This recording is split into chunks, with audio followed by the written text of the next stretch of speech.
स्वागत है आपका। आप देख रहे हैं कहानी कुर्सी की में अब आपको तस्वीरें दिखाएंगे हम सीरिया की। अब सीरिया में कैसे गृहयुद्ध का असर देखने को मिल रहा है और अब राजधानी दमिश्क पर भी अब इन विद्रोही गुटों ने कब्जा कर लिया है। सेना अब कैसे पीछे हट रही है और सबसे बड़ी बात यह है कि जो राष्ट्रपति हैं सीरिया के बशर अल असद, उन्हें अपना देश छोड़कर भागना पड़ा है, अपना देश छोड़कर निकलना पड़ा है। तो पहले बांग्लादेश से हमने तस्वीरें देखी थी और अब कुछ ऐसी तस्वीरें सीरिया से देखने को मिल रही हैं, जहां सबसे पहले सीरिया में जो विद्रोही गुट हैं हयात तहरीर अल शाम यानी HTAS ने पहले बड़े बड़े शहरों पर कब्जा किया। पहले अलेप्पो पर कब्जा किया गया, फिर हमा पर कब्जा किया गया, फिर होम्स पर कब्जा किया गया और इन तीनों बड़े शहरों पर कब्जा करने के बाद दमिश्क की तरफ कूच किया। और जैसे ही राजधानी की तरफ ये विद्रोही गुट बढ़ते हैं, वैसे ही हालात इतने बिगड़ते हैं कि राष्ट्रपति को अपना देश छोड़कर निकलना पड़ता है। वो राष्ट्रपति, वो बशर अल असद का खानदान जो बीते 50 साल से राज कर रहा है, बीते 50 साल से जिसके हाथ में सीरिया की सत्ता है, उन्हें अपना देश छोड़ना पड़ जाता है। वो अपने देश को छोड़कर भाग जाते हैं। इसकी औपचारिक पुष्टि भी अब हो चुकी है। हालांकि उम्मीद जरूर की जा रही थी कि रशिया शायद इसमें इंटरवीन कर सकता है या अमेरिका की तरफ से कुछ कहा जा सकता है, लेकिन दोनों ही बड़ी शक्तियों ने अभी अपने हाथ सीरिया में जो गृहयुद्ध के हालात उपजे हैं उससे खींच लिए हैं। पुतिन ये कह रहे हैं कि हम तो अभी यूक्रेन में उलझे हुए हैं, तो वहीं आप समझ सकते हैं कि डोनाल्ड ट्रंप के कमान संभालने के बाद ये पहली ऐसी घटना अभी सामने आ रही है। डोनाल्ड ट्रंप का रुख तो पहले ही साफ है। अब सीरिया के इन हालातों को कैसे संभाला जाएगा? राष्ट्रपति तो अपना देश छोड़ चुके हैं, यानी आप ये कह सकते हैं कि दमिश्क में यानी कि राजधानी में अगर कब्जा कर लिया है तो फिलहाल ये जीत वहां के संगठन हयात तहरीर अल शाम की होती हुई नजर आ रही है। हालांकि ये कोई पहली बार नहीं जब सीरिया में गृहयुद्ध जैसे हालात होते हैं। 2011 से इसकी शुरुआत हो गई थी जब विद्रोह पैदा हुआ और हमला करने की कोशिश की गई, विरोध करने की कोशिश की गई बशर अल असद के परिवार पर, उनको टारगेट करने की कोशिश की गई, लेकिन तब सेना ने उसे डैमेज करने की कोशिश की थी, डिफ्यूज करने की कोशिश की थी। सीज फायर भी बीच में हुआ था, लेकिन उसके बाद फिर यह विद्रोह शुरू हुआ और अब यह विद्रोह इतना बढ़ चुका है कि बड़े बड़े शहरों पर कब्जा कर लिया है। सीरिया से भाग चुके हैं राष्ट्रपति, विद्रोही जश्न मनाते हुए नजर आ रहे हैं। चेक पोस्ट पर सन्नाटा पसरा हुआ है, दमिश्क एयरपोर्ट बंद पड़ा हुआ है, टैंकों पर काबिज हैं विद्रोही, शहरों पर यानी कई बड़े शहरों पर कब्जा कर लिया है। अलेप्पो, हमा, होम्स और अब दमिश्क पर भी कब्जा करने की जो जानकारी है वो निकलकर सामने आ रही है। कैसे घुसे या कैसे कामयाब हुए ये जो विद्रोही हैं, तो समझिए कि बड़े बड़े शहरों पर कब्जा करना शुरू किया, चारों तरफ से दमिश्क को घेर लिया और फिर उसके बाद दमिश्क पर भी चढ़ाई कर दी, यानी कि राजधानी पर भी चढ़ाई कर दी इन विद्रोहियों ने। और उसका असर अब यह है कि राष्ट्रपति को अपना देश छोड़कर भागना पड़ा है।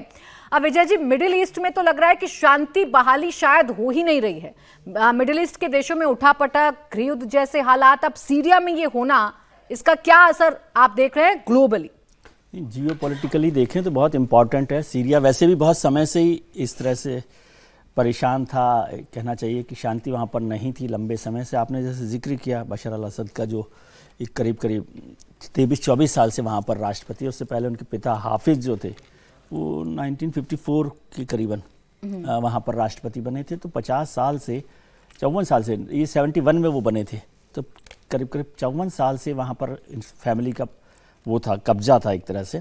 और 2011 से ये बगावत चल रही है। लेकिन इसको जियो पॉलिटिकली देखिए, बाकी सारी चीज़ें तो हो ही रही हो। दो बड़ी शक्तियाँ, महाशक्तियाँ इसमें पूरे मसले में हैं।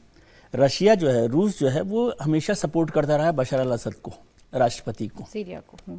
और अमेरिका जो है, माना जा रहा है कि वो बगावती जो गुट है उसके साथ है, जो विद्रोही जो कर रहे हैं उनके साथ हैं। और ट्रंप साहब ने तो कह ही दिया कि ये सारा झगड़ा जो है ओबामा साहब की देन है, उनके जो भी नीतियाँ रही वो रही। लेकिन जियोपॉलिटिकली देखें, हिंदुस्तान के नज़रिए से देखें तो हमारे लिए क्रूड ऑयल के दाम बढ़ने का मसला है। जियोपॉलिटिकली देखें तो इराक, लेबनान, जॉर्डन, इजराइल, उनके चारों तरफ ये है। ईरान उससे परेशान है। ईरान के लीडर्स ने भी कहा, जो अपोजिशन लीडर्स ने, कि भाई इसमें सरकार क्यों नहीं दखल दे रही, किस तरह से ये मसला बढ़ेगा तो ये एक और बड़ा मसला हो जाएगा। मिडिल ईस्ट तो पहले से ही बहुत आग में ही एक तरह से झुलसा हुआ है, जहाँ पर लगातार चल रहा है। भारत की सरकार ने भी एडवाइजरी जारी कर दी है हिंदुस्तानियों के लिए कि वो वहाँ पर ना रहें या वहाँ ना जाएं। जो लोग जाने के लिए तैयारी कर रहे हो तो वो एक बड़ा मुश्किल है। जो प्राइम मिनिस्टर हैं वहाँ पर, जलाली, इसके सीरिया के, उन्होंने अब अनाउंस ही कर दिया एक तरह से कि वो भाग गए हैं राष्ट्रपति, और उनकी कोई खबर नहीं है। उनसे उनकी सैटरडे को लास्ट बात हुई थी, उसके बाद कोई बात नहीं है। और उन्होंने कहा कि मैं यहाँ रहूँगा सीरिया में, लेकिन मैं विद्रोहियों के साथ बात करने के लिए तैयार हूँ कि कैसे सत्ता का हस्तांतरण किया जाए। तो अब मोटे तौर पर ये हो गया कि अब वहाँ एक 54 साल बाद, 50 साल बाद एक बड़ा बदलाव वहाँ पर देखा जा सकता है। लेकिन वो चरमपंथी गुट है एसटीएस जिसका आप जिक्र कर रहे हैं, तो उससे क्या होगा, वो सत्ता में जब आएगा तो और किस तरह के बदलाव होंगे और दुनिया की जो जियोपॉलिटिक्स है वो कैसे बदलेगी, ये भी देखने की जरूरत है। लेकिन आपने जिक्र किया, अब रशिया भले यूक्रेन के साथ इस समय युद्ध में उलझा हुआ है, लेकिन ये देन तो उनकी है, पिछले 11 साल से भी ये लगातार चल रहा है। और लास्ट जो है, मैं देख रहा था उनको पिछले दिनों 26 नवंबर से ये बगावत चल रही थी, और वो दारा अलेप्पो होम की जो चर्चा आप कर रहे हैं, वहाँ से करते करते 6 दिसंबर को दमिश्क पहुँच गए। और अब तो एयरपोर्ट पे भी उन्होंने कब्जा कर लिया है, राष्ट्रपति भवन तक भी वो भाग गए, और इसीलिए वो राष्ट्रपति वहाँ से भाग गए। कहाँ पहुँचे नहीं पहुँचे, विद्रोही अभी उनको तलाश रहे। तो एक बड़ा मसला वहाँ पर हो रहा है, और इस तरह की घटना दुनिया में अशांति का जो नज़ारा जो बढ़ता जा रहा है वो सबके लिए परेशानी करने वाला है। भारत के लिए भी इसका बहुत असर है। देखिए, अशांति जब होती है दूसरे देशों में, उसका असर क्या पड़ता है। हमने बांग्लादेश जो तस्वीरें सामने आई थी देखा, वहाँ यूनुस की सत्ता तो आ गई, शेख हसीना को भागना पड़ा, लेकिन बांग्लादेश में तख्ता पलट का सबसे ज्यादा नुकसान वहाँ अल्पसंख्यक हिंदुओं को भुगतना पड़ा।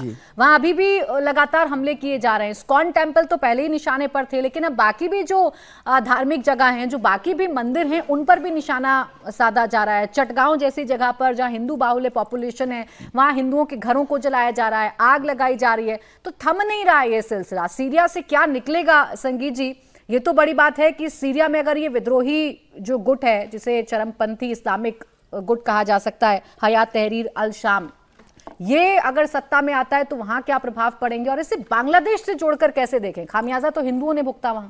देखिए, दोनों में एक बड़ा अच्छा पैटर्न आपको दिखाई देगा। देखिए, जब अरब स्प्रिंग शुरू हुआ था तब उसमें माना जा रहा था कि अमेरिकन्स का इसमें बहुत बड़ा रोल है, अमेरिकन्स का ही रोल था अरब स्प्रिंग के अंदर। और बांग्लादेश में भी आपने देखा था कि बांग्लादेश में जो अमेरिका के लिए इम्पॉर्टेंट न डेमोक्रेसी है न कुछ और है, अमेरिका के अपने राष्ट्रीय हितों की पूर्ति हो रही है या नहीं हो रही है, उसके लिए इम्पॉर्टेंट है वो।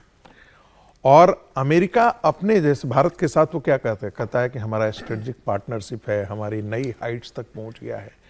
लेकिन भारत के हितों को बांग्लादेश में ये जो परिवर्तन हुआ, या जिसे आप कह सकते हैं सत्ता विद्रोह के साथ उखाड़ फेंका गया, उसमें यदि सबसे ज्यादा डैमेज किसी को हुआ है तो भारत सरकार को हुआ है। भारत के राष्ट्रीय हितों की बलि चढ़ी है। करवाया किसने है, इसे मुझे कहने में कोई संकोच नहीं है कि ये अमेरिकन्स के इंटरवेंशन है। अमेरिका जो है वो राष्ट्रपति जो है वो आपने देखा होगा किस तरीके से लगा कि ये प्रो डेमोक्रेसी जो है वो यहाँ पर मूवमेंट चल रहा है। यही हालत सीरिया के अंदर है। सीरिया के अंदर जो हो, ये जो कहा जाता है ना कि यदि आप बबूल बोएंगे तो आम आपको काटने के लिए नहीं मिलेगा। सीरिया के अंदर हिजबुल्लाह से लेकर के जितने चरमपंथी गुट थे, उन सभी को एक्सट्रीमिस्ट ग्रुप को, ये सारे इस्लामिस्ट ग्रुप हैं, उसी प्रकार से वहां पर वो विद्रोही गुट बन करके शुरू में इनको खड़ा किया गया। आपको याद होगा कि इजराइल के साथ लड़ाई में भी इनको खड़ा करने की कोशिश की गई, और ये कहा हुआ इजराइल के टैंक्स जो है वो पहली बार जो है वो सीरिया के अंदर भी घुसे।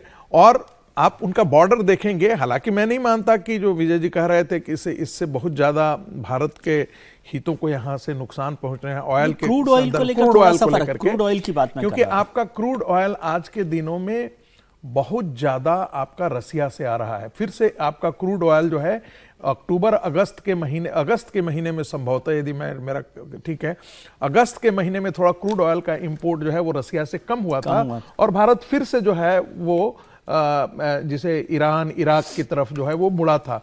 लेकिन फिर से क्रूड ऑयल जो है वो रसिया से इंपोर्ट ज्यादा भारत ने करना शुरू कर दिया है। तो निश्चित तौर पर ये थोड़ा बहुत असर तो पड़ेगा, लेकिन इससे ज्यादा भारतीय राष्ट्रीय हितों को बहुत ज्यादा इससे नुकसान नहीं हुआ। महत्वपूर्ण बात यह है कि देखिए, ये सारे के सारे इस्लामिक मूवमेंट हैं जो आप अफगानिस्तान में आप देख रहे हैं, जो अफगानिस्तान में हुआ, ये ऐसी ताकतें हैं जो आज की मानवता और पूरे विश्व समुदाय के शांति के हितों के लिए सबसे बड़े खतरनाक है। लेकिन मजेदार बात है, इनको संरक्षण कौन दे रहा है? इसको यूनाइटेड स्टेट्स ऑफ अमेरिका संरक्षण दे रहा है। अमेरिकन इसके पीछे हैं, जो विद्रोह हो रहा है उसके पीछे। और लग रहा था कि अमेरिका जो है, रसिया जो है इसमें इंटरवीन करेगा। एक समय आया कि भाई अमेरिकन रशियन मिसाइल्स ने 300 सीरियंस लोगों को मार डाला। ये भी न्यूज में आया। तो यहां महत्वपूर्ण बात हो जाती है आने वाले दिनों में। ये जो नया इस्लामिक ग्रुप है, तेहरान भी देख रहा होगा कि हमको आगे इसमें क्या इंटरवेंशन करना है, कितना दूर तक इंटरवेंशन करना है। और ईरान तो अभी देख रहा है इसको कि किस तरह से, हाँ, ईरान देख रहा है कि भाई हम इसमें कहां तक जा सकते हैं। हिजबुल्लाह को सीरिया के अंदर खड़ा करने वाला कौन सी ताकत थी? ईरान ही थी। आप देखेंगे कि सिया मुसलमान जो है वो दुनिया में कहीं भी रेडिकल इस्लामिक मूवमेंट के साथ खड़ा नहीं हुआ है। पूरी दुनिया में आप देखेंगे हिजबुल्लाह एक अपवाद के तौर पर देखा जाता है।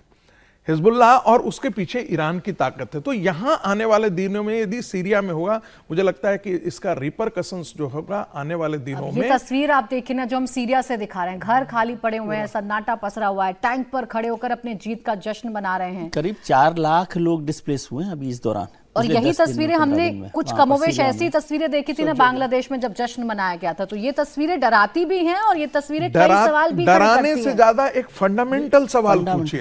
एक फंडामेंटल सवाल पूछिए कि क्या कारण है कि ऐसी मानसिकता एक समाज के अंदर ही है, बाकी जगहों पर नहीं। इस सवाल का जब जिक्र होगा तो पाकिस्तान का भी जिक्र समीर जी हो जाएगा। वहां भी अस्थिरता, वहां भी कब गृहयुद्ध जैसे हालात पैदा हो जाएं। ऊपर से इमरान खान लगातार जो कह रहे हैं, अब कह रहे हैं 188 अवैध केसेस उन पर लगा दिए गए हैं। 188 अवैध केसेस, जिसमें से 99 केस पंजाब में, 76 इस्लामाबाद में और 2 खैबर पख्तूनख्वा में उन पर लगाए गए हैं। तो वहां भी हालात बहुत अच्छे हैं नहीं। वहां भी किसी भी वक्त ऐसी तस्वीरें क्या देखने को मिल सकती?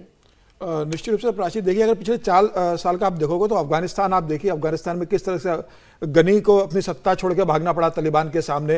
हालांकि अमेरिका उनको बचाने नहीं आया। जिस अमेरिका ने तालिबान को अफगानिस्तान से खत्म करके सत्ता सौंपी थी गनी को, उस गनी को भागना पड़ा और अमेरिका ने अपने टैंक तक वहां से नहीं निकाले। उसके बाद आप देखिए श्रीलंका में जिस तरीके से हुआ, श्रीलंका में सैन्य विद्रोह नहीं था, वहां की जनता ने विद्रोह कर दिया। उसके बाद बांग्लादेश आप देखिए, बांग्लादेश में जनता ने भी वहां सरकार के खिलाफ विद्रोह किया। और अब सीरिया की बारी है। और इसी तरह की स्थिति मुझे लगता है पाकिस्तान के अंदर बनती जा रही है कि जिस तरीके से पाकिस्तान के अंदर कट्टरपंथी तत्व हावी होते जा रहे हैं, सरकार का उनको समर्थन मिल रहा है, और जिस तरीके से वहां से बेरोजगारी, महंगाई और राजनीतिक अस्थिरता पाकिस्तान के अंदर है, आने वाले दिनों में पाकिस्तान में भी ऐसी स्थिति देखने को मिल सकती है। लेकिन इन सबसे एक लेसन जो सीखने को मिलता है कि किसी भी देश को कोई दूसरा देश आकर बचा नहीं सकता। देश को अपनी ताकत ही बचा सकती है। देखिए अफगानिस्तान को पाकिस्तान नहीं बचा पाया, सीरिया को रशिया और ईरान नहीं बचा पाए। रशिया ने कह दिया कि भाई हम खुद यूक्रेन में उलझे, हम आपकी क्या मदद करें। ईरान खुद अभी इजराइल से उलझा हुआ है, तो उसने भी मदद करने से मना कर दिया। तो कोई भी देश किसी दूसरे देश को एक समय से ज्यादा और एक संसाधन बहुत ज्यादा मदद कर नहीं सकता। उसको देश को अपनी आंतरिक समस्या को खुद को सामना करना पड़ता है। मुझे लग रहा है सीरिया के अंदर जो चल रहा था वो लंबे समय से चल रहा था, क्योंकि एक रशिया का समर्थन था, रूस एक ताकतवर देश था, पुतिन का सीधा समर्थन था। तो इसके कारण वहां के जो उग्रवादी संगठन है वह एक ताकत बनकर उभर नहीं पा रहे थे। लेकिन लगातार यूक्रेन युद्ध के बाद जिस तरीके से रशिया की स्थिति खराब हो गई है, तो अब उनको लगा कि ऐसी स्थिति में कोई दूसरा देश आकर रसद को बचा नहीं पाएगा। तो उन्होंने यह मौका देखा और बहुत जल्दी जिस तरीके से उन्होंने कब्जा किया, देखिए ना, सेना कहीं 4 शहरों के अंदर कितने जल्दी कब्जा किया। इतनी बड़ी आपकी सेना है सीरिया की, कहीं आपको ऐसा नहीं लगा। दमिश्क के अंदर बहुत आसानी से चले जाते हैं, दमिश्क में उनको कोई रोका नहीं जाता। और राष्ट्रपति रातों रात देश छोड़कर, खबर आ रही है कि रशिया चले गए वहां पर।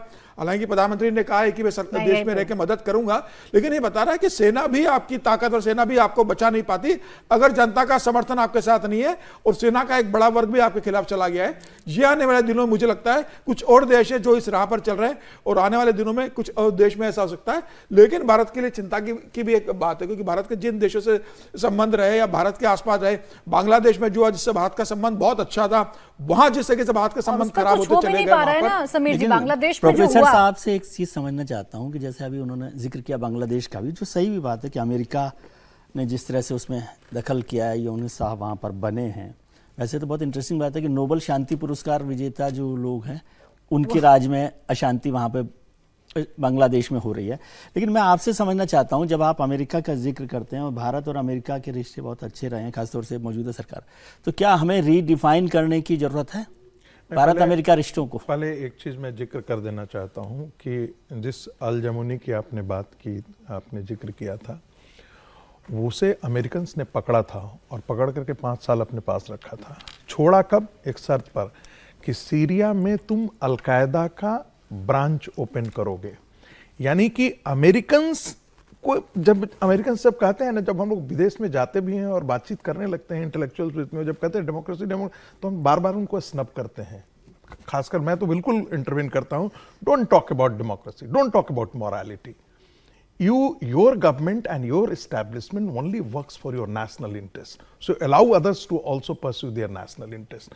अब बात करते हैं रीडिफाइन करने की। आप देखिए जिस तरीके से आप फंसे हुए हैं विजय जी, बीच में आपको रोकना पड़ेगा। 10 सेकंड में अपनी बात खत्म सर, मुझे ब्रेक का जिस समय हो गया तरीके है। से चाइना के साथ आपका है, पाकिस्तान एक समय है, बांग्लादेश भी आकर के आपके खड़ा है, नेपाल के अंदर जो है उसका क्रिश्चियनाइजेशन हो रहा है और आपके खिलाफ वो आके खड़ा हो गया है, तो हम दुश्मनों से चारों ओर घिरे हुए हैं।